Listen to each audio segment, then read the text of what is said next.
Hello, আসসালামু আলাইকুম। সবাই কেমন আছেন? আশা করি সবাই ভালো আছেন। আমিও ভালো আছি। শীত শুরু হয়ে গেছে, তাই হাঁসের মাংস হবে না সেটা কি করে হয়? তাই আজকে আমার রেসিপিতে থাকছে হাঁসের মাংস। প্রথমে আমরা কড়াইতে তেল দিয়ে কিছু পেঁয়াজ কুচি দিয়ে দেব। পেঁয়াজটা একটু ভেজে রসুন বাটা দিয়ে দেব। তারপর আদা দিয়ে দেব।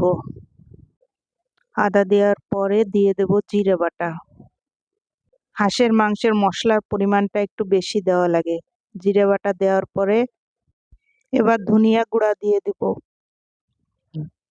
আমার তো খুব প্রিয় হাঁসের মাংস। আমার মতো কে কে হাঁসের মাংস খেতে পছন্দ করেন অবশ্যই কমেন্ট করে জানাবেন।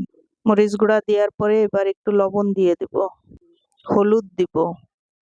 এবার সামান্য পরিমাণ একটুখানি পানি দিয়ে দেব। পানি দেওয়ার পরে মশলাটা খুব সুন্দর করে কষিয়ে নেব। এবার আমরা হাঁসের মাংসগুলো দিয়ে দিব। মাংসটা খুব ভালোভাবে কষা